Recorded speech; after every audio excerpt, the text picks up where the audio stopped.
Antes de você assistir esse vídeo, eu quero te dar um comunicado. Sou o pastor Daniel Batista, da Igreja Cenáculo da Fé para as Nações, e queria fazer um convite especial para você que está nos assistindo. Passa pelo nosso site, horadaverdade.com, site oficial da nossa igreja, onde nós vamos ter um encontro marcado ali todas as quintas-feiras, às 8 da noite, e aos domingos, 7 da noite, nos nossos cultos ao vivo. Nosso ministério com compromisso de transmitir todo o conteúdo desse culto para a edificação do teu coração. Horadaverdade.com, vou ficar muito feliz de te conhecer, de poder estar junto com você, com certeza, num só corpo, numa só fé, num só amor ao nosso Senhor e Salvador Jesus Cristo. Um beijo, um abraço, te vejo lá.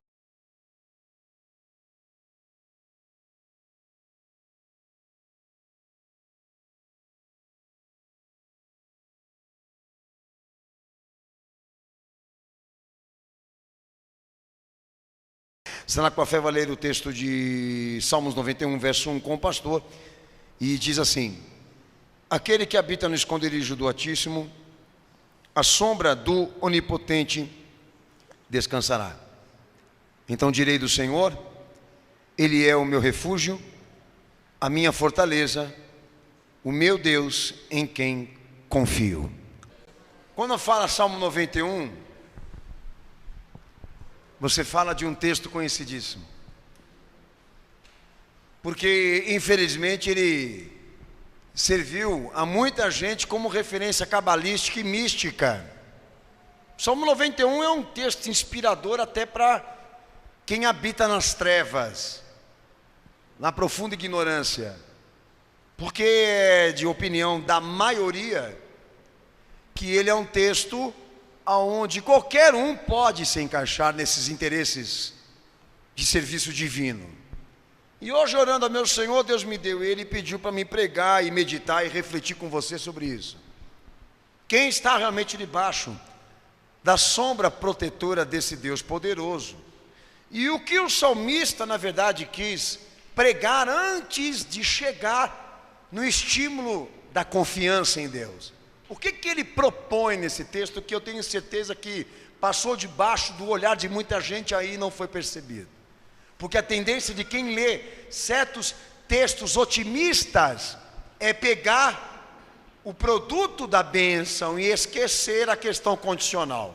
Mas enfim, Salmo 91 é um texto cheio de linguagem e imagens poéticas. É um homem abrindo o seu coração para falar do Deus que ele confessa da maneira como ele o vê.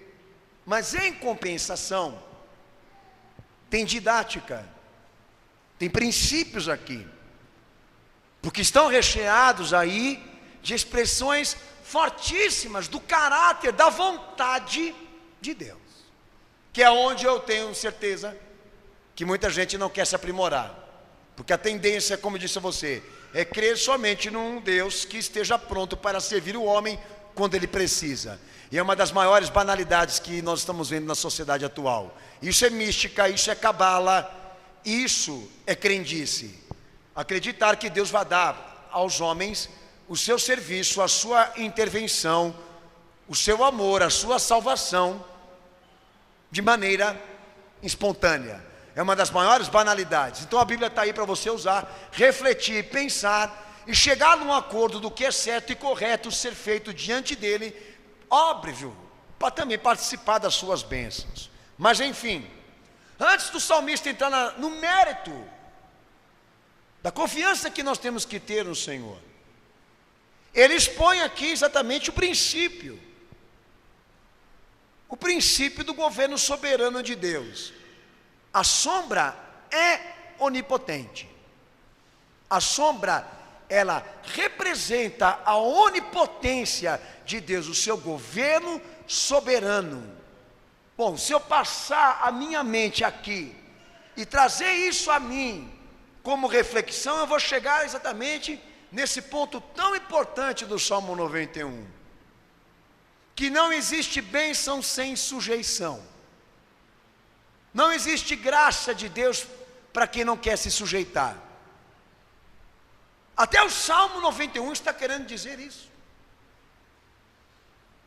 Que só pode dizer a ele, meu Deus, quem se refugia na sua sombra, quem se refugia no seu governo, quem se submete ao seu caráter e à sua vontade. Isso é um princípio que foi defendido pelo Pai Criador até o dia da encarnação do seu Filho, e posteriormente continuou sendo anunciado da mesma forma. O conceito de que as graças de Deus não podem ser vividas, usufruídas, por quem não é fiel, por quem não é crente, talvez seja algo taxativo da Bíblia, não do pastor, não da igreja. Se há uma implicância, é por parte daquele que criou o homem e viu ele pecar. E Deus, desde o momento da sua queda, entendeu que aconteceu uma separação. E para o cara que está aqui separado chegar do outro lado de lá, amigão, ele vai ter que obedecer.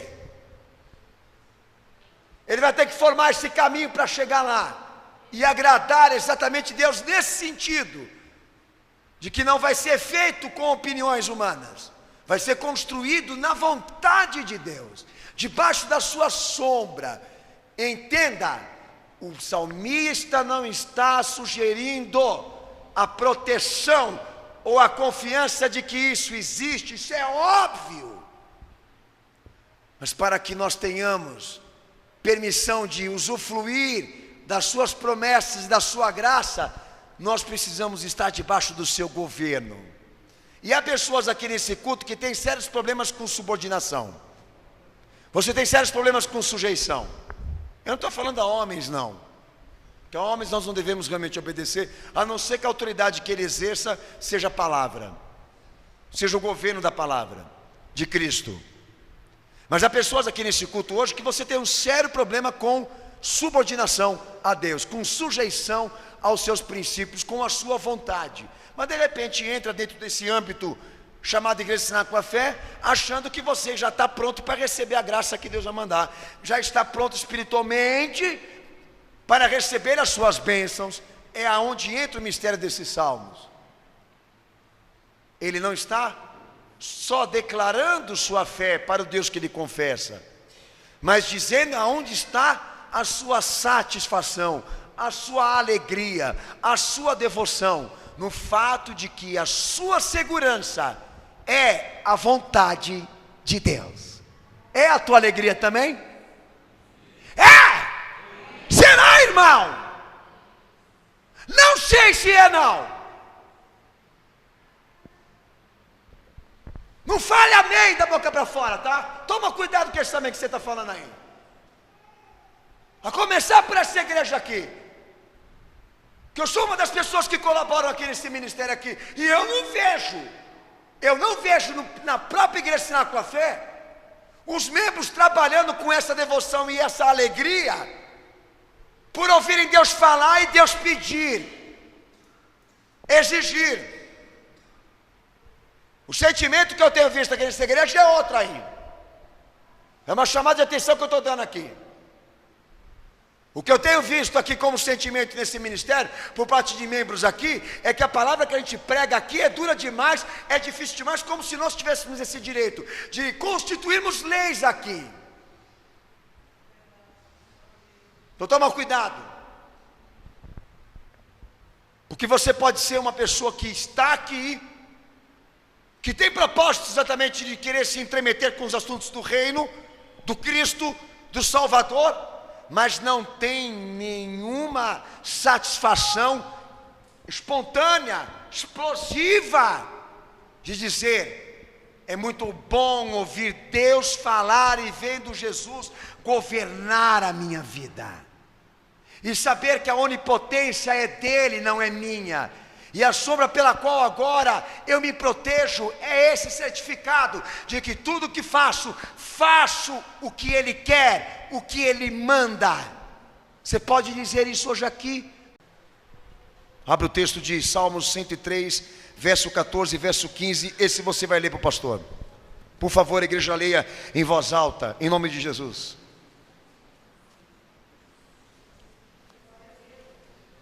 Pode ler Salmo 103, verso 15, verso 14 e 15, pode ler.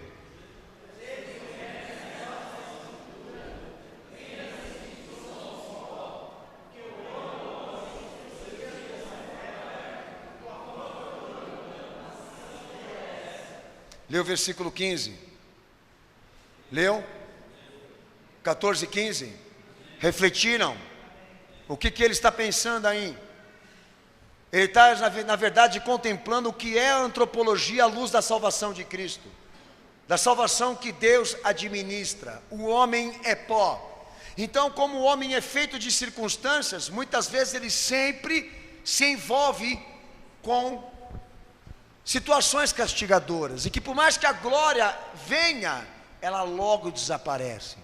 E o homem sempre passa por situações difíceis nesse mundo pecaminoso. Não o mundo que Deus criou, o mundo que Adão construiu pelo seu pecado, a ordem pecaminosa, o mundo de aflição que Jesus pregou. Ou seja, a visão bíblica que o salmista está implementando é esta: um homem só, ele não sobrevive.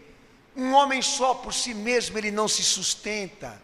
Ele não é capaz de se sustentar diante daquilo que a vida prepara para ele. E lembre bem, não a vida que Deus deu, a vida que está relacionada ao que os homens fazem, o que eles provocam, o que eles construem. Os irmãos lembram que o pastor aqui, eu preguei sobre a diferença do mundo que Deus criou e o mundo pecaminoso? Quem lembra diz amém. É disso que eu estou falando aqui agora. Quando Jesus fala no mundo, vós tereis aflições, eles se referem à ordem pecaminosa, ao mundo que os homens construíram depois que Adão caiu. E é isso que, na verdade, Jó entendeu. Se nós formos levar em conta as situações e as circunstâncias da vida, o que nos reserva a vida, nós somos alvos constantemente de aflições, de destruição, e todos os dias nós enxergamos a morte próxima de nós. Torcemos por um amanhã melhor, mas toda noite é certa que nós vamos ter uma aflição e uma angústia para lidar. O homem é pó, o homem é miséria. O homem não é ninguém. E aquele que pensa que pode sobreviver a este mundo que está lá fora de maneira autônoma, por si mesmo, gerar perspectivas de salvação, esse é o tolo que a palavra condena, porque nem da vida e das coisas da vida ele sabe. Então a primeira coisa é exatamente esta: ora, por que eu devo confiar em Deus? Qual a obrigação de nós nos prendermos exatamente nisso? De que precisamos, necessitamos, de que somos carentes, por uma simples questão religiosa, por uma simples questão espiritual. É isso que o salmista está tentando procurar construir na sua fé. Não, porque nesse mundo em que nós vivemos, não há proteção, não há garantias, não há paz, não há segurança em lugar nenhum. A perspectiva antropóloga do Evangelho me diz que o homem não presta, que ele é uma ordem de maldades, que ele trabalha para construir um mundo de maldades, a lei do olho por olho, dente por dente, que só sobrevive o forte, que só sobrevive o maior. Um mundo onde o que impera são os conflitos, os interesses, as guerras, os debates, a força. Não há paz, não há amor, não há segurança, não há justiça, não há igualdade. Isso é um sonho a não ser realizado para quem está lá fora, de que um dia eles vão encontrar um reino de paz e de segurança com os homens governando. É utopia, é cinema, porque a transição da história me diz: o homem não vale nada, e ao mesmo tempo que ele tem capacidade para construir o que ele construiu a nível de ciências, ele tem a mão suja e ensanguentada de sangue das pessoas que ele precisou matar.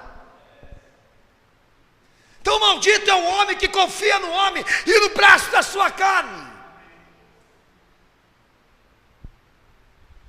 que olha para este mundo criado por homens e acredita que alguma coisa boa possa sair de lá. Mas para os pensadores que eram crentes, uma pessoa convertida, ela pensa o seguinte: um homem por si mesmo ele não pode se salvar. Um homem por si mesmo ele não pode sobreviver. Um homem por si mesmo ele não pode comportar e suportar estas circunstâncias dolorosas, sacrificadoras que o mundo prepara para nós. É onde surge a necessidade de que o fraco, o impotente, ele procure alguém capacitado para lhe dar condições de sobrevivência, condições de proteção, condições de salvação e até mesmo de esperança. Então essa caminhada que ele vai trilhar à procura daquele que pode, com segurança, com certeza, lhe promover isso, a salvação. Nessa trajetória ele não vai procurar uma instituição, ele não vai procurar um governo humano, ele não vai procurar um homem. Ele vai procurar aquele que o criou. E vai dizer ao bendito Criador e ao seu Filho enviado: eu estou aqui para que a tua vontade se cumpra em mim. E a sombra pela qual eu me resguardo agora é baseado no teu governo, é baseado na tua soberania, porque chego à conclusão que por si mesmo, por si próprio, não posso me salvar. Se você não chegou nessa conclusão, Jesus não é para você. Se você chegou nessa conclusão, Jesus vai virar uma importância magnífica na tua vida. Vai ter um lugar certinho para nós encaixarmos ele aí. Porque é debaixo dessa perspectiva de olhar para mim e ver que eu não tenho mais recursos, que me findaram estratégias, que acabaram os meus recursos, que eu não tenho mais a quem recorrer, a quem ir, a quem apelar, a quem aclamar. Estou só, estou sozinho, está tudo virado contra mim. São em circunstâncias assim que a gente para olhar para o outro lado que nós não olhávamos antes e admitir que só Ele pode ser a pessoa confiável que nós precisamos e amável que nós necessitamos. Só Ele pode nos dar aquilo que estamos precisando.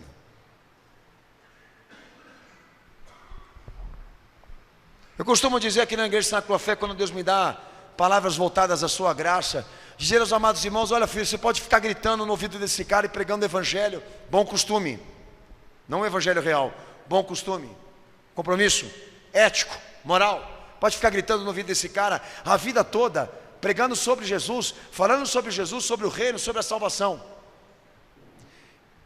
Se esse camarada, ele se deleita na sua própria força e acredita que ele é alguma coisa e tem esperança de que esse mundo também venha mudar, não adianta nada do que nós estamos pregando para ele aqui. Ele é uma arma virada contra a cruz.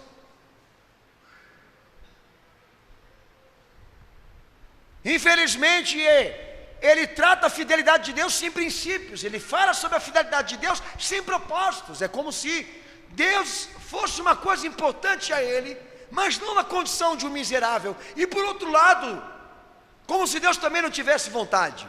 É uma coisa estranha que eu sinceramente posso dizer aos amados irmãos, que não dá para explicar o que está acontecendo com o povo.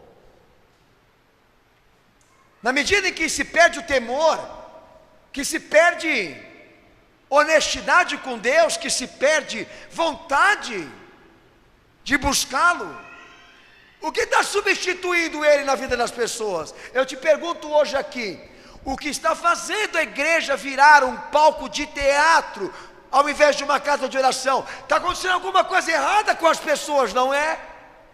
Elas não choram, elas não oram, elas não gemem, elas não procuram se orientar. 90% do público cristão exerce um nível de doutorado com a fé. Como se eles soubessem mais do que Deus. Um homem que não tinha pecado, um homem que não tinha nenhuma iniquidade que Deus pudesse julgá-lo, Deus o provou. E eu falo de Jó. E ele encontrou razões na sua ferida, nas suas feridas, para pensar sobre isso que eu estou pregando aqui agora. O quanto ele era miserável. Já você, já outras pessoas, então, pegam essas situações que o mundo promove, que o mundo organiza contra nós e contra os nossos direitos, para pegar isso e se revoltar contra Deus, que não tem nada a ver com isso. Se um filho nasce defeituoso é porque Deus não guardou. Se um filho morre é porque Deus não guardou. Se a casa cai porque a enxurrada levou, é porque Deus não guardou. Você está pensando o quê, rapaz? Animal! Se o marido trai é porque Deus não pôs lá um cinturão de castidade. Por que Deus não broxou ele? Pensa aí a traída. Por que Deus não matou a amante? Para deixar teu orgulho doer. Irracional. É disso que nós estamos discutindo aqui. E me desculpa a afronta. Sirva para quem tiver que servir aí. A antropologia da salvação é isso aí. O mal decorre por causa de quem o idealizou. E vai lá perguntar de onde ele saiu e quem o formou. E você vai entender o que eu estou pregando aqui. Deus não participa, Deus não comunga sua obra com essa ordem. Ele pode salvar, mas Ele não construiu esse mundo que está matando, sacrificando, assassinando, destruindo pessoas. É mais fácil você questionar você mesmo e fazer como Jó. Cada ferida que você arrancar com a telha, que você raspar, medite nisso.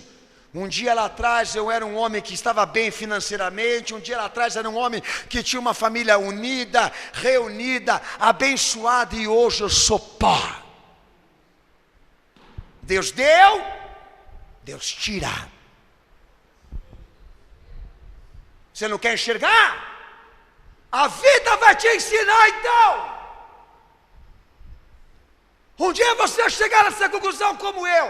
E eu não tenho problema nenhum dizer isso para você. No mundo eu não tenho amigo. E neste mundo eu não acredito em amor. Me prendi tanto no meu Senhor e me refugiei tanto no que Ele é para mim, que a conclusão que eu tenho dos homens aqui embaixo é que se eles querem você, é para te usar. E se você quer alguém, é para usar ele também. São trocas de interesses. Um usando o outro. Essa é a lei que impera aqui. E nós entramos hoje aqui para mudar isso. E chegamos a essa conclusão. Não dá para viver só. Sem Ele. Não dá para enfrentar tudo isso que está acontecendo aqui nessa vida aqui, de peito aberto, como se eu fosse um herói, como se eu fosse um imortal, como se eu fosse alguém. Não se finja de forte, não se finja de consciente, não se finja de maduro, não se finja de uma pessoa determinada. Você é pó. É que ainda não aconteceu com você. Tem gente que já passou por isso, mas vai acontecer uma hora ou outra com você e teu orgulho vai cair, tua máscara vai cair, tua flor vai murchar, tua erva vai se secar, você vai virar pó, filho. E lá, quando acontecer, nós vamos discutir. E aí, lindão? Você estava todo aberto para viver, agora ficou isso aí, um bagaço. Foi só o mundo chacoalhar para você que agora se ainda bem se até em se matar. Me dá uma faca que eu quero cortar o pulso. Mas ontem estava cheio de orgulho. Ontem estava estourando o rojão para o alto, pensando que iria virar o Einstein. Agora está aí com essa cara de bolacha. E já pediu um fórum para julgar Deus, por que isso tudo aconteceu com ele. Manda, Senhor, esses caras para cá que nós vamos dar um trato. Manda, Senhor. Manda esses caras para cá que a Igreja Sacra Fé é especialista em arrebentar com esses caras. Que quer dar um fórum para Deus para julgar ele por serviço não prestado. Nós todos somos pó. Fala, eu sou pó. Eu sou miséria. Fala assim, eu sou uma florzinha que floresce, mas também se seca. E é quando as ondas arrebentam em cima de nós e que a gente chama ajuda aqui embaixo e ninguém vem, aparece ele de mãos estendidas para nós dizendo: tudo posso naquele que me fortalece. Todas as coisas eu posso naquele que me fortalece. Naracapuriosemianzível puriasteregestéria. Abra a palavra de Deus em Efésios capítulo 3, verso 8 ao verso 10.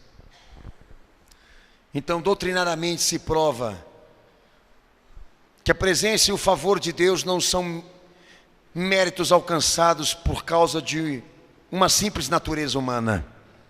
A salvação de Deus é promovida de maneira gratuita, porque Ele é reto, porque Ele é justo. Lê o texto.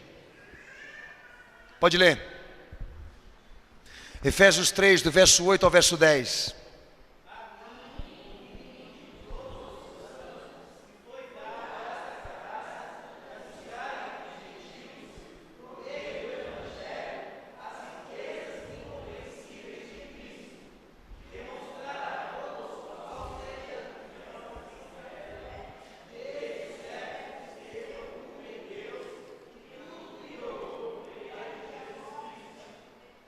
Melhor dizendo, pastor, vou ler Efésios 2, irmãos, 8, me perdoem.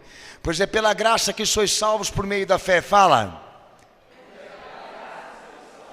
Corrigindo aqui em Efésios 2, 8. Pois é pela graça que sois salvos por meio da fé. Isto não vem de Deus, é dom de Deus. Não das obras para que ninguém se glorie. Pois somos feitura sua, criados em Cristo Jesus para as boas obras, as quais Deus preparou para que andássemos nela. Amém? Amém? Não pense você, irmão, que o favor de Deus só foi visto quando Jesus veio aqui dessa maneira. A salvação de Deus sempre foi vista em toda a Bíblia Sagrada dessa forma que está em Efésios aí. O favor de Deus, o socorro dele, a salvação dele, a presença dele não foi dado para ser buscado por ninguém aqui por mérito ou de maneira automática. A graça, a presença de Deus, o seu refúgio, sempre foi dado a nós por intermédio de uma dádiva gratuita. Uma graça desmerecida para agir sobre quem é pecador, sobre quem é miserável. Entende? A partir do momento em que você pode dizer, Senhor, eu posso dizer, Deus meu, pois eu confio no Senhor. Qual é a amplitude dessa consciência? De uma pessoa que agora está de joelhos dobrados no chão e procura estar debaixo da vontade do Deus que professa. E por isso agora ele vai chorar, agora ele vai gemer, agora ele vai clamar, agora ele vai investir num coração contrito, abatido, humilhado, arrependido, para que esse Deus se aproxime dele. Bom, se a graça de Deus ela não vem por mérito,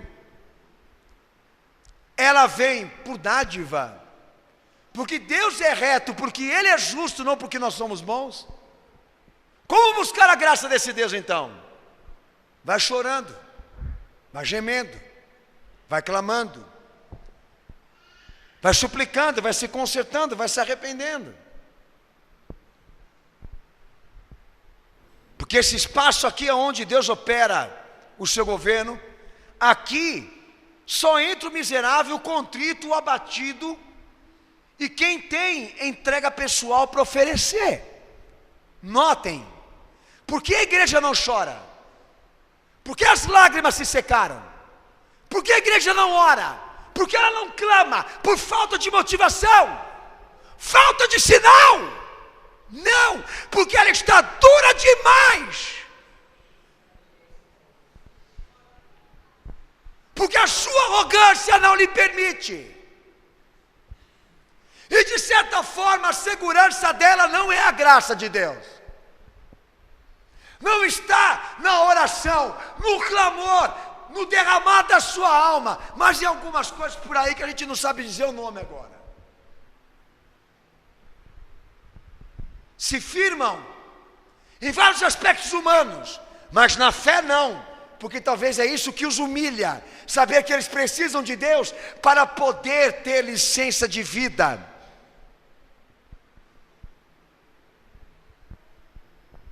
Trabalhe isso. Comece trabalhando no aspecto de que você ainda não enxergou o miserável que você é. E como que as circunstâncias dolorosas que te rodeiam estão querendo te pegar. E o quanto você está despreparado para enfrentá-las, baseado nisso que você é. Entenda que não vai ser como a sociedade ímpia, de última hora chorar diante da perca, derramar suas lágrimas diante da perca, e querer exigir de Deus respostas, o porquê daquilo que aconteceu. Porque a hora de pedir, de ir em busca de uma orientação, não é essa agora, era para ser antes. Mas você não quis, você esperou a última instância, você esperou a situação surgir. Agora é tarde demais para você. Não é o que nós queremos aqui. Então olhe para o mundo em que você está cercado. Veja que os homens estão se matando ali e não estão sobrevivendo, por mais que floresceram. Que a perspectiva é a morte. E quando você se sentir só, desprotegido, sem rumo, sem esperança, incerto, é debaixo dessa fraqueza que Deus vai operar se você vier para Ele. Já aqui na arrogância de alguns aqui, eu não vejo nenhuma perspectiva de que Deus faça alguma coisa com você. Tem alguns irmãos aqui no Cenáculo da Fé que eu estou quase indo diretamente para dizer para ele: ô filho, você está com cara de santo, mas você não é santo não. Abaixa a bola aí, rapaz. Se enxerga aí. O que você acha agora? Que você está com a Bíblia debaixo do braço? Tem 10 anos de igreja, faz algumas coisas aí certas na tua vida, e você pode achar que você é melhor do que quem está lá fora? Porque você tem uma igreja correta, um pastor íntegro, de repente, será que ele pode pensar isso? Você está na frente de muita gente que está lá fora. Vai chorar no solo seco.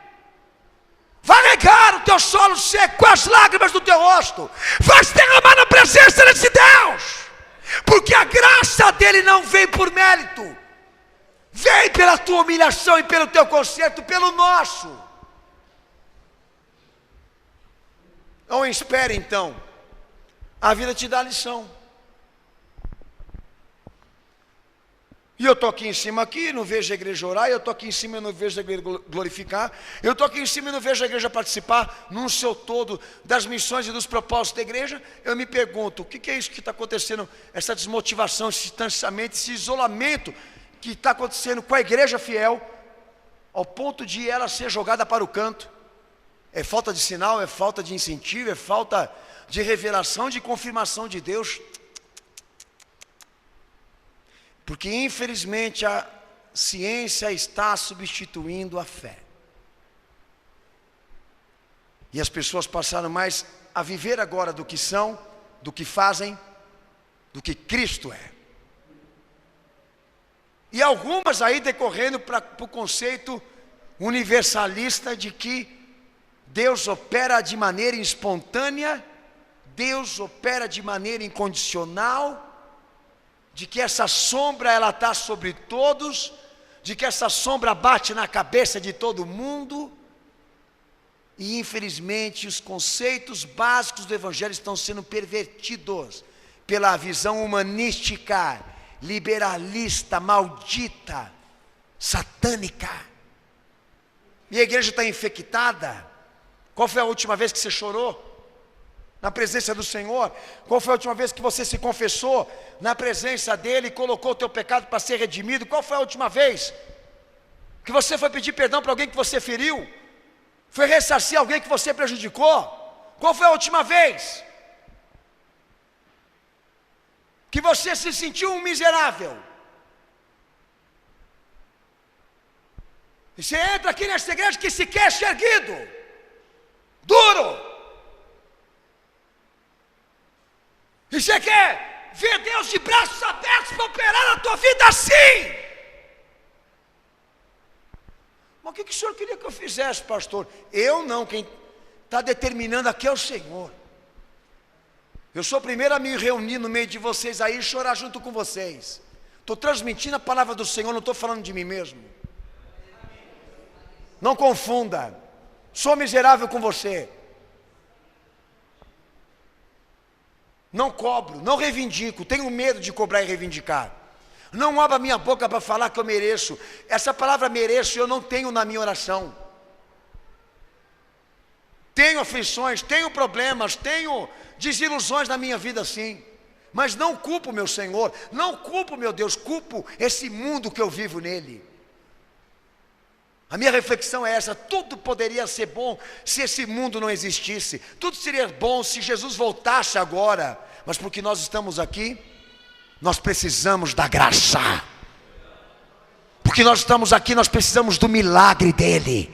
Porque nós estamos aqui, nós precisamos da justiça, da retidão deste Deus, da sua fidelidade, do seu operar, da sua intervenção. Então, para que isso chegue até a nós, vamos nos derramar diante dele, vamos para montar uma assembleia de santificação, como já faziam na hora primitiva, para buscar a face desse Deus. Vamos lembrar os seus mandamentos e refletir sobre os seus princípios, para que ele se aproxime diante de nós, porque os nossos amigos nos deixaram, os nossos familiares nos deixaram, as pessoas que nós considerávamos não querem mais saber de nós, as portas se fecharam, o mundo está contra nós, e ele é o único que ia me amar sem querer alguma coisa de mim. Graça. Um Deus que ama mesmo você sendo pecador, um Deus que te ama não querendo nada de você, tirar proveitos de você. É isso que eu estou querendo dizer. Você não é cavalo para ele, você é ovelha. Você não é escravo, você é servo. Ele não ama com interesses, ele ama porque ama. Quem tem Jesus tem um amigo. Quem tem Jesus tem um companheiro de jornada. Muito mais do que um Senhor para ficar confessando. Alguém que está conosco até nos momentos que nós não temos apoio. Mas eu não vejo esse sinal aqui nessa noite. O que eu vejo aqui são pessoas, não estou dizendo todos, mas Deus me revela, são pessoas representando o parecer que é a perspectiva apocalíptica de acreditarem que vão conseguir sobreviver pela sua própria força, pela sua própria intelectualidade,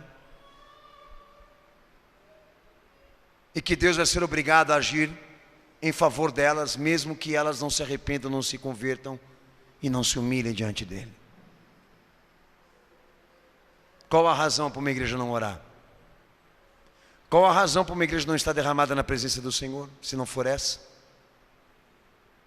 Que ela está orgulhosa demais para sentir a sua miséria? Está duro demais o negócio aqui. Eles não estão enxergando, Senhor.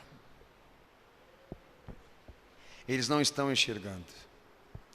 Tito capítulo 2, versículo 11. Leia esse texto para o pastor, por favor. A presença, o favor de Deus e a salvação dele promovida como dádiva gratuita, não graça de mérito, mas graça desmerecida agora para agir sobre o pecador. Pode ler em voz alta para o pastor.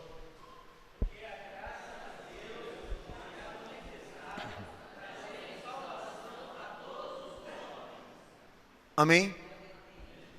Amém? Amém. Como é que eu tenho que enxergar, pastor? A visão desse Deus na minha vida, como é que eu tenho que ver, como é que eu tenho que contemplar? Que quando essa sombra chegar até a você, ela não te ameaça, não me ameaça, porque ela não está entrando no âmbito do nosso sofrimento, da nossa dor, para nos explorar mais ainda, mas para dizer a nós: Deus fez algo por você. Deus fez algo por nós. Ele agiu em nosso favor. E quando Ele agiu, Ele não fez por querer explorar, por tirar, por arrancar, para sacrificar, para lucrar, porque Ele sabia que nós precisávamos dEle. Esse é o conceito do refúgio que o salmista contemplava e da sombra protetora da qual ele se alegrava. Ele tinha um Deus para confiar, porque o Deus em que ele confiava era um Deus que não agia por impulsos, não agia por sentimentalismos fúteis, era um Deus que agia com reta justiça e com um amor tão profundo e tão verdadeiro, que convenceu este homem a querer viver só disso, da graça, de se assegurar de que a sua felicidade, de que o seu sustento, de que a sua sobrevivência dependia do governo de Deus sobre a vida dele.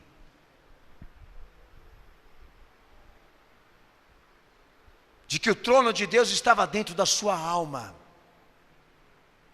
E era ali que Deus falava com ele. Eu não posso de maneira nenhuma renunciar às minhas experiências com Cristo e o que Ele me abençoou, comprometer tudo isso por uma circunstância que eu não estou me realizando, pelo amor de Deus. Eu não posso jogar tudo fora o que eu vivi com Cristo e o que Ele fez por mim, porque agora aquilo ali, aquilo lá não aconteceu como eu gostaria, como eu orei. Vê se cria juízo nessa tua cabeça. A não ser que você não tenha nada para falar, então. As coisas não acontecem mesmo como a gente quer. Mas aí é que entra a fé.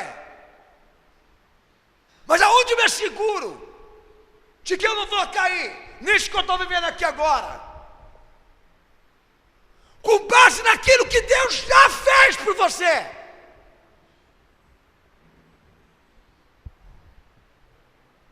Então já dizia o meu Senhor: não tenhais ansiedade sobre as coisas da vida, do que devem comer, do que devem beber, do que devem vestir, porque assim como o Pai veste as andorinhas que voam no céu, Ele também agirá com graça a favor de vós. Não sois vós mais valorosos do que elas. Então não deveis se preocupar com amanhã, porque Deus terá graça e misericórdia. Ele não está mandando ninguém cruzar o braço e esperar. Ele está dizendo o seguinte: não parta para tudo, para baixaria. Não assuma o que você não pode assumir. Não tome o lugar de Deus. Não tome a frente da tua orientação. Não tome a frente, a liderança da tua orientação.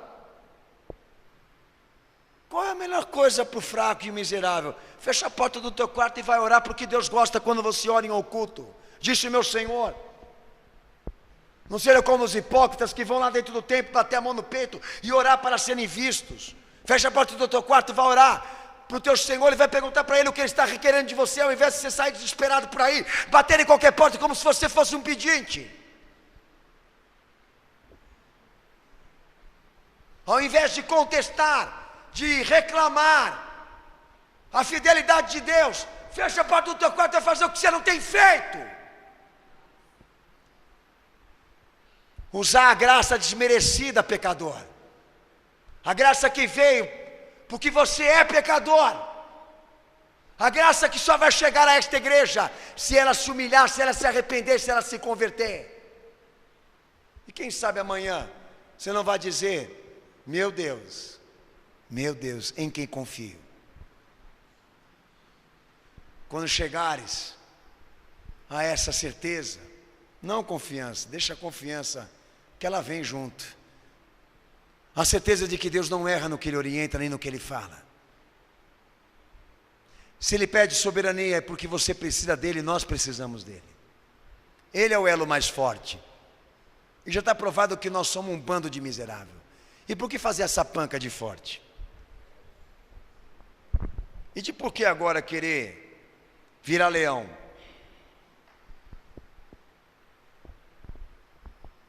Então, quando eu subo num púlpito, eu não vejo a igreja corresponder à graça dessa maneira, como miserável, e vendo que ela está cercada de coisas súbitas, dolorosas, eu falo: opa, Senhor, o que está acontecendo aqui nessa igreja aqui? Vamos dar um incentivo aqui para esse povo orar então.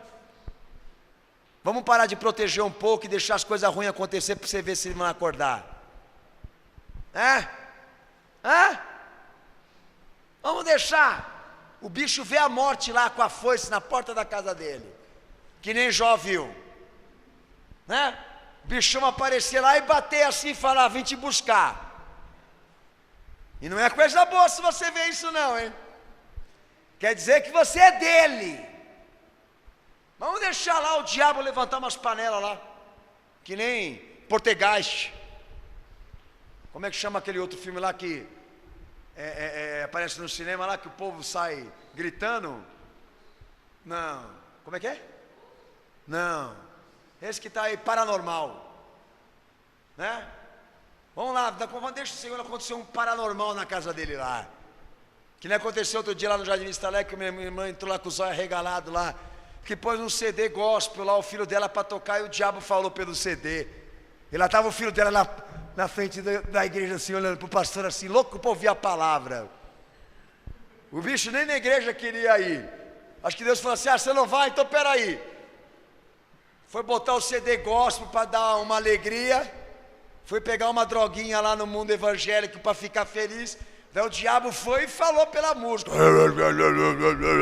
bicho saiu correndo, que desceu o morro. Era o primeiro cara da fila para entrar na igreja. Né? Então o pastor não tem que mesmo ficar pedindo para a coisa dar certo aqui. É para dar errado. Vocês não estão querendo orar? Você quer um pastor assim? Vocês não estão querendo se dobrar? Vocês não estão querendo se humilhar? Senhor, abre as comportas do inferno e manda diabo para cá, Senhor, para trabalhar, Senhor, na pressão. Não é as comportas do céu, não. Manda do inferno, Senhor. Minha mãe dizia assim para mim: vai para a igreja, filho. Eu falei: que igreja o quê, velho? Daí quando o pastor, eu vi a bala, e eu falei: vou virar suspiro, vou virar peneira. E já escutando os profetas falar junto com a bala: esse que te diga, esse que te falo, assim diz o Senhor. Na hora eu já queria ir para a igreja, só que eu estava muito longe para ir pedir perdão. Falei: eu vou para São Paulo agora consertar com o pai, porque eu percebi o seguinte, filho: aqui nessa terra sem Cristo ninguém pode nada. Talvez você pode desprezar o que eu estou dizendo, mas foi o que me converteu. Eu vi a morte. Ela estava me chamando assim: vem que você é meu. E eu vendo a coisa acontecer. E é assim, enquanto você não se dobrar, não se converter e não entender que Deus trabalha em cima da graça sem mérito, filho, vem buscar, vem se arrepender, vem se consertar. Enquanto você não entender assim, não adianta você ficar pensando que você tem mãe para orar por você que vai dar certo, pensando que você tem igreja para orar que vai dar certo para você, o Valdomiro no monte intercedendo por você, mas tão um cabeçudo mesmo, não. de acreditar que Deus ele vai se vender por esses pedidos, não. Da hora que eu vi a bala, vlap, eu falei, é agora que eu estou voltando para os braços do Pai, vou fazer meu concerto com Jesus, vou arrumar minha casa, porque eu já me imaginei morrendo, indo para o inferno como eu aprendi dentro da igreja. Deus me deu graça, mas tem gente que Deus não dá, manda levar. E aí? Se um homem, ele, para enxergar a graça de Deus, ele precisa ser alvo das circunstâncias dolorosas e difíceis. Para ele refletir sobre a sua miséria, ele precisa virar alvo desses atentados. Então vamos deixar a coisa acontecer. Caso você realmente esteja tão duro, a recomendação do Espírito Santo aqui nessa noite é essa: nada vai dar certo na tua vida, tudo vai embaraçar, tudo vai enrolar. E não adianta ir pagar profeta, não. Não adianta ir lá fazer a fezinha na Universal, botar a mão na parede da lamentação, ir lá botar o chapeuzinho do Judeu na cabeça e ficar doido junto com aquele cara lá, pensando que as coisas vão aparecer assim, ó, em nome de Jesus Cristo, em nome de Jesus Cristo, em nome de Jesus Cristo, porque a graça que a Bíblia ensina é isso aqui. Não tem mérito, não tem preço, é um favor de Deus, baseado no quanto Ele é justo, no quanto Ele se agrada, no quanto Ele gosta do que Ele vê em você. Sabe? Senhor, vamos mandar essa mulher parar de chorar aos teus pés. Senhor, vamos mandar essa mulher parar de enxugar as lágrimas com o seu cabelo. Senhor, vamos mandar uma prostituta. Isso a sociedade diz para ele. Mas o que ele diz para a sociedade? O que essa mulher fazia por ele? Deixa ela fazer. Ela está fazendo por mim o que vocês não fizeram. Vocês entraram aqui e não me deram um beijo. Vocês entraram aqui e não me deram um abraço. Vocês entraram aqui e não choraram aos meus pés. Ela já chora há minutos depois que essa pregação começou a ser falada aqui, e agora enxuga suas lágrimas com o seu próprio cabelo. E ele levanta ela pelos ombros e diz o que para ela? Mulher, vai, porque a tua fé te salvou. A fé que ela depositou nele. Você tem noção de como essa mulher saiu depois daquela casa? Ela saiu aliviada, ela saiu modificada, ela saiu transformada, foi arrancado um peso das costas dela, foi tirado um jugo de cima dela. Ela se sentia prostituta, mas depois amada por quem ama de verdade, por quem deu a vida por ela. Mas você está duro demais. Você está do outro lado da mesa, ainda pensando o que você vai fazer por ele. E já passou mais de meia hora o culto aqui, até mais então da pregação. E você não sabe o que você veio fazer hoje aqui. E está coberto e cercado de circunstâncias que vão te tragar. Você não está levando em conta isso também. E é capaz de sair hoje desse culto sem isso, sem reconhecer a miséria que você é, e o quanto Ele é bondoso para te ajudar. Você vai na igreja hoje? Não, eu não quero ir na igreja hoje. Você não vai lá? Não, eu não quero. É óbvio que não quer. Lógico que não quer, porque ele não tem problema. Lógico que ele tem problema, porque ele não tem circunstâncias avassaladoras contra ele. Lógico que ele tem. Mas por que ele não quer ir hoje na igreja? Porque ele sabe que se ele tiver que estar aqui, ele vai ter que se humilhar e se consertar. E todo favor que Deus tiver que dar a ele, ele vai ter que se humilhar e se consertar. Viver da graça de Deus não é tão fácil assim. A arrogância, a prepotência e o orgulho não te permite. Você quer, ainda estou aproveitando aí nesse espaço, quer ver ato doloso contra a graça? Gente querer ficar medindo dentro da igreja o tamanho da justiça que ele é. E ficar se olhando no espelho e dizendo que ele não merece estar passando por isso. Oh, meu Senhor, quando é que esse girimum vai aprender? Eu não mereço isso que eu estou passando, não. Nada do que estou passando eu mereço. Então quem merece então? Quem é que sabe botar no banco do réu? Eu mereço coisa melhor. Ele está querendo dizer que Deus foi injusto com ele, Senhor.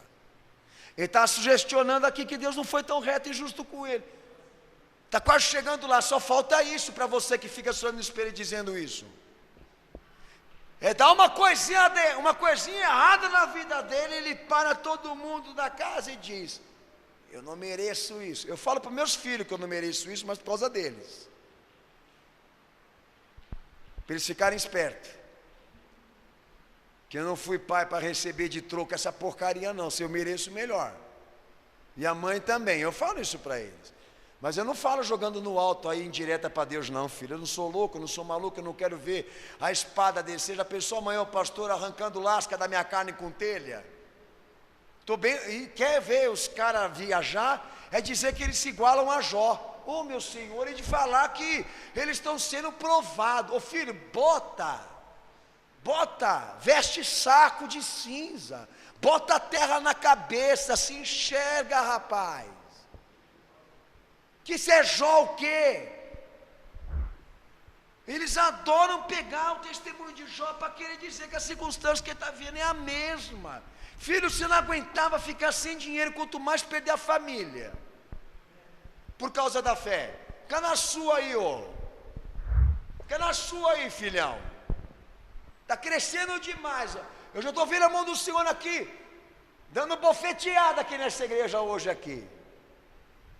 Pedindo espaço na bofeteada. Você não vai? Não vai se derramar? Não vai clamar? Quer mérito?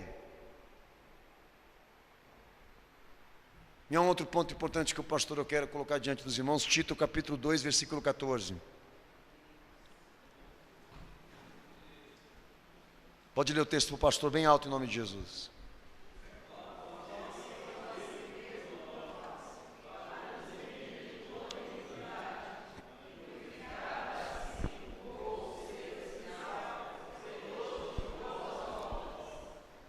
Amém? Deus concedendo graça por intermédio de desmérito para operar no pecador, ou seja, a salvação de Deus se opera pelo dom de Deus e chega até a nós pela fé, pois Deus estabeleceu uma base de salvação que é chamada Jesus Cristo. Quem testifica diz amém. Para todos agora que estejam nele, andem em novidade de vida. Ele morreu para nos redimirmos e para que nós pudéssemos andar em novidade de vida.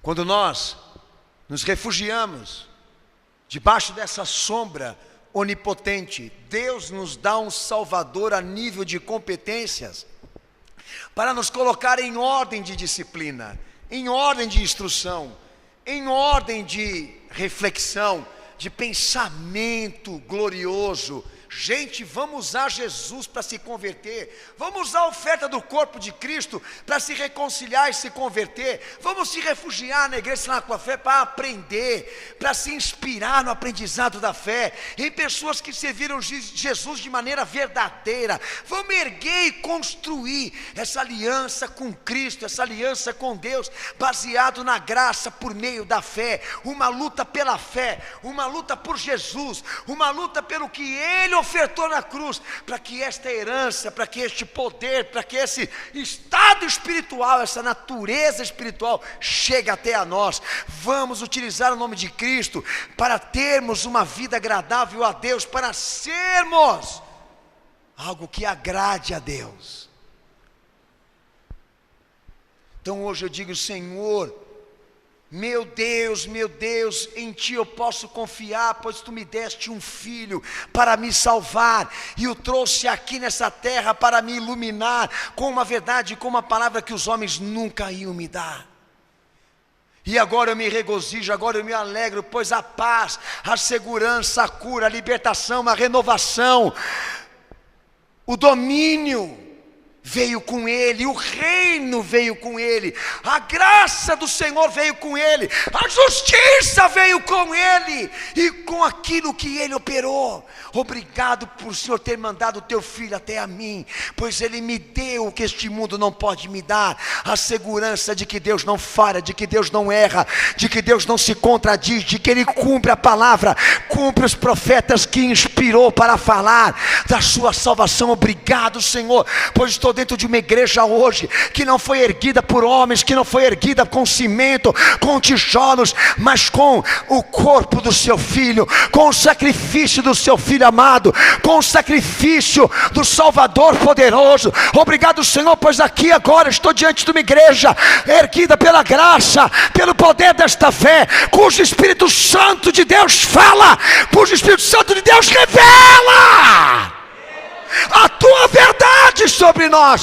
Obrigado, Senhor, pois agora debaixo da tua sombra, do teu governo, da tua vontade, eu construo com o Senhor a minha salvação, porque tu foste fiel, porque tu foste verdadeiro, porque tu foste amável, querido. Eu tenho um Deus para confiar.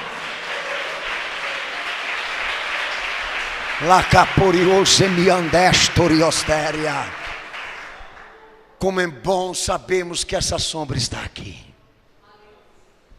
e que ela nos acolhe como pintinhos, para dar a nós o que nós precisamos. Como é bom saber que essas asas se estendem aqui,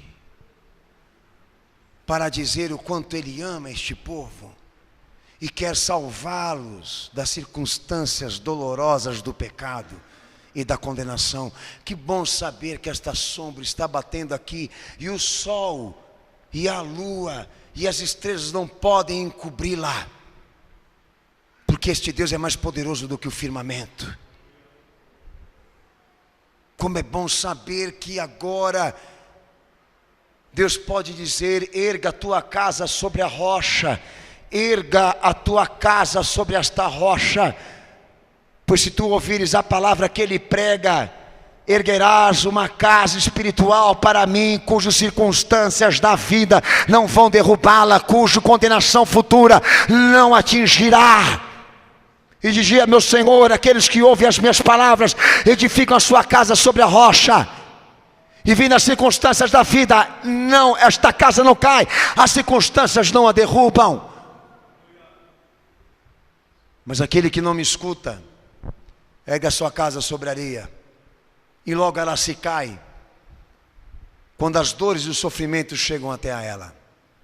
O homem não suporta e logo se desmancha, porque não tem quem o proteja, quem o sustente, porque em quem ele confiou são homens iguais a ele. Todos padecem igual a ele. E agora ele está só, perdido, sem Deus, sem Cristo. Está tarde demais para ele agora. Vai esperar a casa cair? Deus nos deu uma base de salvação, um Salvador para nos amar, para nós amarmos e obedecermos.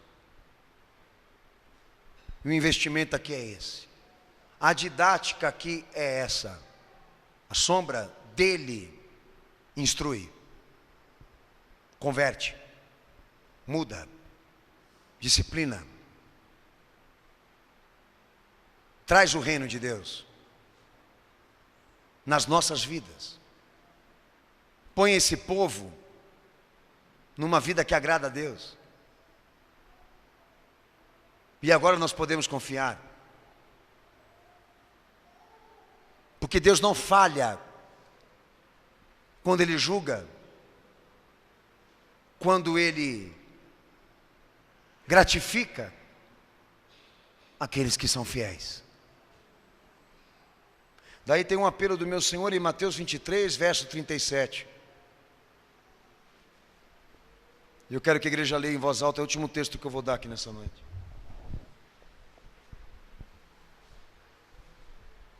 Pode ler esse texto em voz alta, irmão.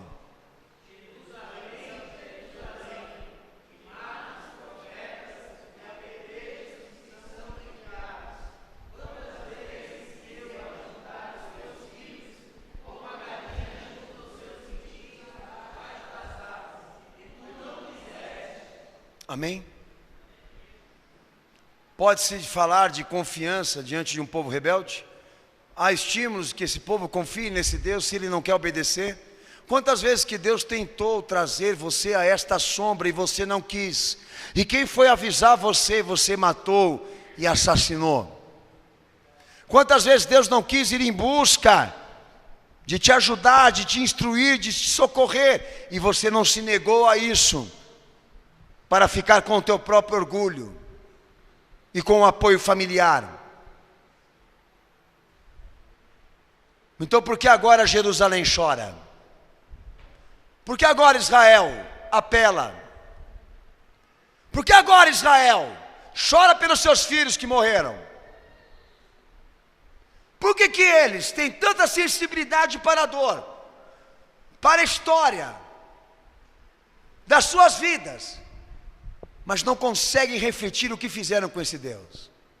Entende? Esperam a salvação até o dia de hoje, e ela só veio por intermédio de armas americanas e de acordos políticos. Mas o Deus de Israel está morto para eles, e eles não o conhecem, porque vive dos escombros e da história, e não da palavra.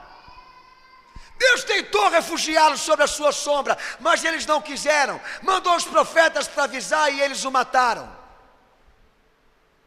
Mandou o filho e eles mataram. E estão assim até o dia de hoje, porque são duros demais para viverem da graça. São duros demais para travarem uma luta pela fé, para viverem na dependência de um Salvador, porque vivem por si mesmo. Chora Israel para este Deus? Não, eles choram pelos filhos deles, pela história deles, não pelos seus pecados e nem pelas suas misérias, e nem diante desse Deus, porque não querem conserto com Ele. Vamos pensar sobre isso.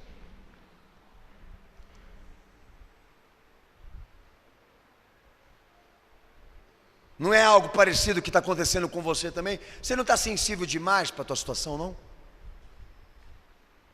Você não está muito voltado demais para isso?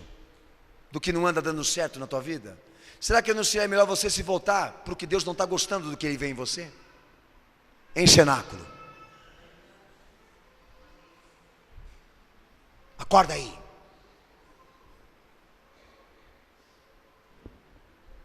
Eu posso dizer que eu tenho um Deus em quem confiar, mas não baseado no otimismo, baseado na consciência de que Ele é um Deus que não falha, porque é reto, justo, para cumprir os seus propósitos, mesmo que eu fale com Ele. Meu Senhor dizia: se um pai que deu um filho para te salvar, por que Ele negaria pão para você agora? Se Ele te deu um filho, por que Ele te daria uma pedra agora? Você nunca parou para pensar sobre isso? Por que Deus ia abandonar e largar, te deixar e ser indiferente com os teus problemas? Fecha a porta do teu quarto e vai orar.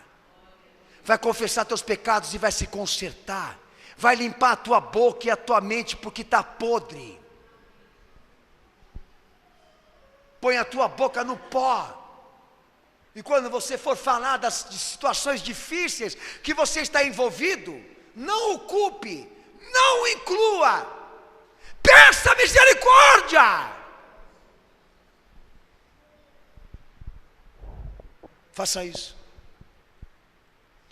Porque quanto mais você demonstrar a Ele que você estava travando uma batalha com a fé para chamar a atenção dEle, e Ele te dar essa graça por mérito, ou seja, por força, por reivindicação, por declaração profética, porque você está pedindo e Ele é obrigado a fazer, esquece, você vai morrer. Deus não nega os seus princípios para agradar ninguém aqui. Ele quer ver alguém chorar. Ele quer ver alguém dessa casa aí se humilhar. Ele quer ver alguém aí dessa casa aí subir lá na rocha lá e exigir de toda a casa aí que a vontade dele seja feita. Ele quer ver alguém fazer algo por ele que ele também fez. E ele tenta encontrar esse conjunto de comunhão para poder começar a levantar uma obra consistente. Mas o que ele vê, o que ele enxerga, o que ele se depara? Com conspirações fermentando contra ele.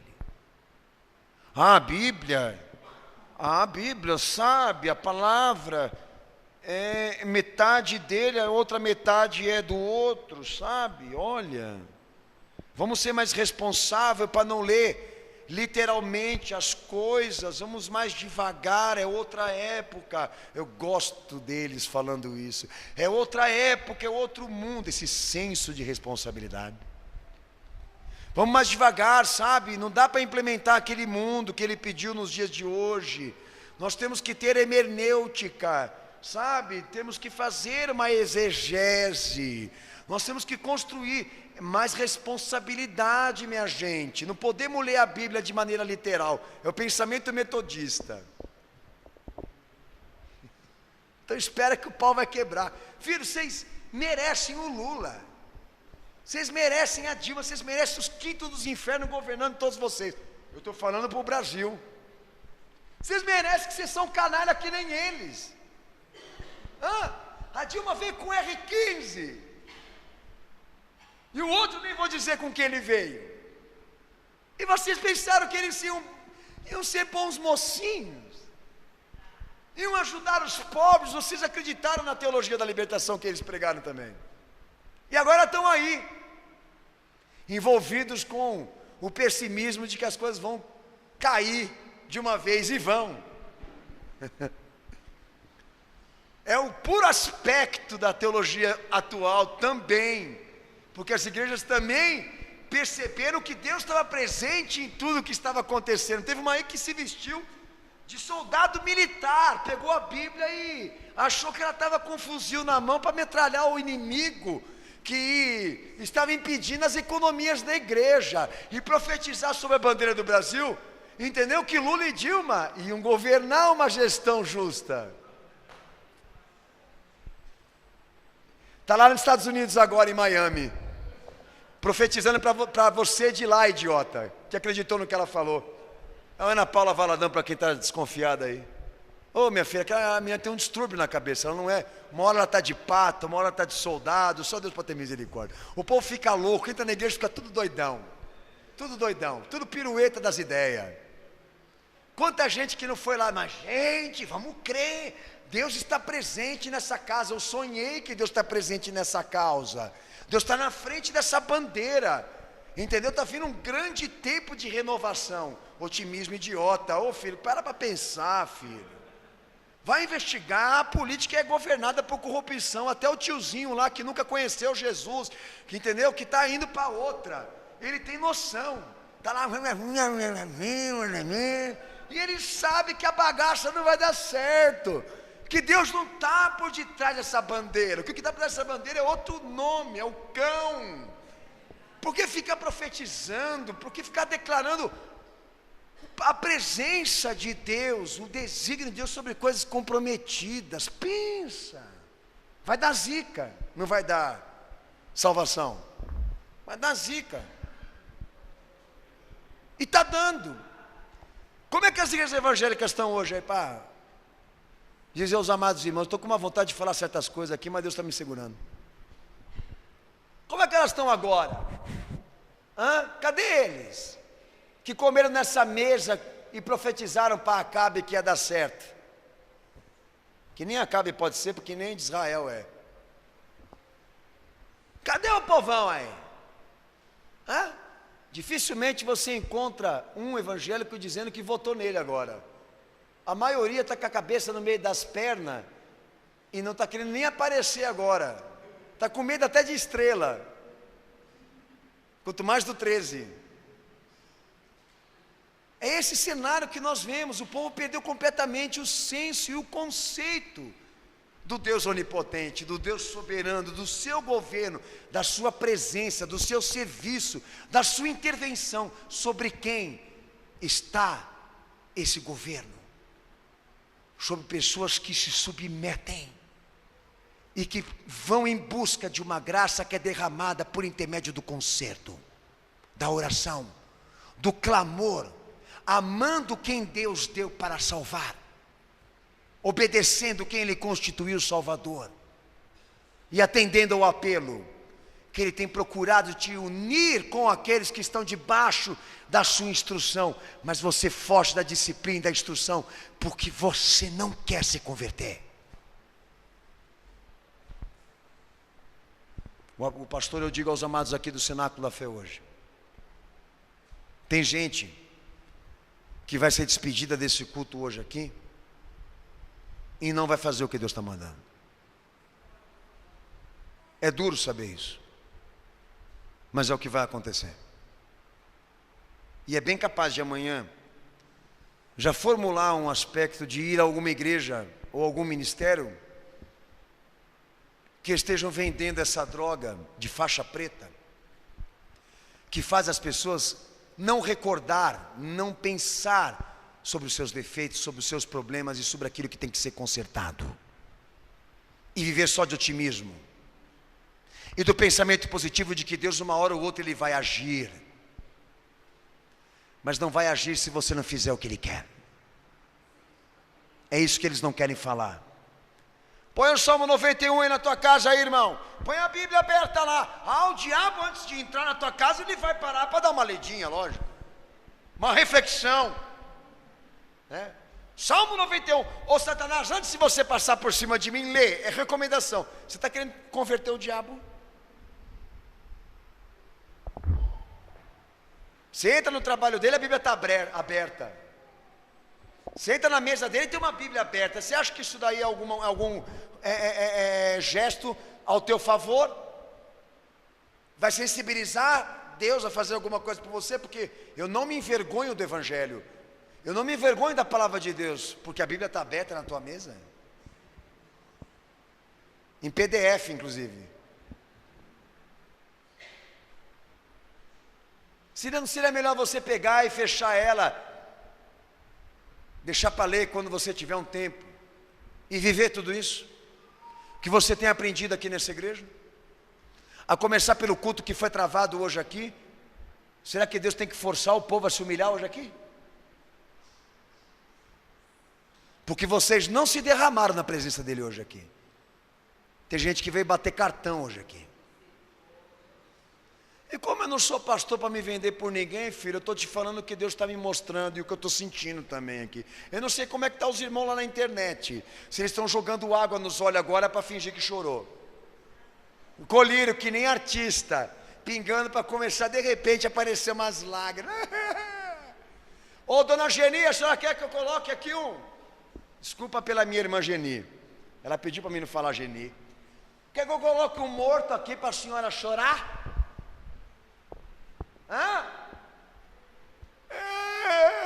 Quer? Nós põemos morto.